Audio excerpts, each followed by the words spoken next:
Welcome back mga kaaldab. Ito na naman po ang number 1 trending sa Instagram, sa Twitter at sa Facebook. Pinag-uusapan po ngayon ang pagkapanalo ni Alden Richards bilang best reality show na kung mapapansin nyo marami na naman po magkokomento sa akin nito. Si Mengay po, ganyan din po ang award ng mga nakukuha.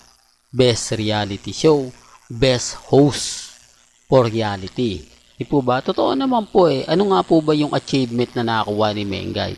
Para po sa mga hindi nakakaalam bago ko batikusin, ito po yung main goals. Nagkaroon ng season 1 hanggang season 3. Para klaro kasi gaya nga po nila mga kaaldab, hinahanapan din po tayo ng ebidensya at resibo.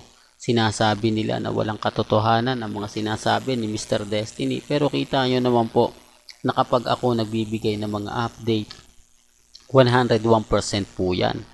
Hindi ko po yan inedit, hindi ko po yan binabago kasi sa akin lang naman po makapagbigay lang ako ng update,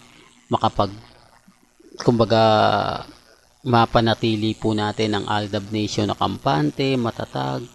Kasi marami po nagsasabi, kaya nga po nag-survey tayo, wala na nga po raw Aldab. Tapos na nga po raw ang senaryo ng Aldab Nation. Na andito na nga po raw yung point na army na at cut din na nga po daw yung namamayagpag. Hindi naman po ako namimilit. Gaya nga po ng sinasabi ko paulit-ulit, wala pong pilitan sa channel ni Mr. Destiny. Kung ayaw po nila, kung hindi po nila gusto, okay lang po. Basta sa akin, masaya na po ako sa mga nakukuha ko, nababalitaan ko at mga nanonood sa akin. Hindi naman po natin pwedeng isa walang bahala na lang po yung Aldab, manahimik po tayo, di po ba? After 15 years o after ilang years, nananatili pa rin po tayong matatag. Kaya nga sabi ko sa inyo, hanggat may 10 pa pong natitirang Aldab Nation, hindi po nagpapatinag si Mr. Destiny. Hindi po ako magpapa-apekto. Kaya nga po sabi ko, nasa inyo pa rin po ang buhay o ang channel ni Mr. Destiny. Kapag wala kayo, wala na po ang channel ni Mr. Destiny at hindi po tayo babaliktad. Tuloy-tuloy pa rin po ang pagbibigay natin ng update kina Alden Richards at kay Maine Mendoza. Ang ibig kong sabihin pagbabaliktad, hindi po tayo magpapalit ng Armain, hindi tayo magpapalit ng Katden. Mananatili pong Aldab Nation tayo. Hindi tayo magpapatinag basta-basta.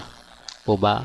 Well, hanggang dito na lang po ang ating latest updates. Kaya kung gusto nyo pa po ng pinaka-latest at sariwang update, abay tumutok lang po kayo dito po sa channel ni Mr. Destiny para updated po kayo sa mga latest at sa mga bagong video po na ilalabas po natin maya-maya lang. Hanggang sa muli, salamat po sa panonood at pakikinig.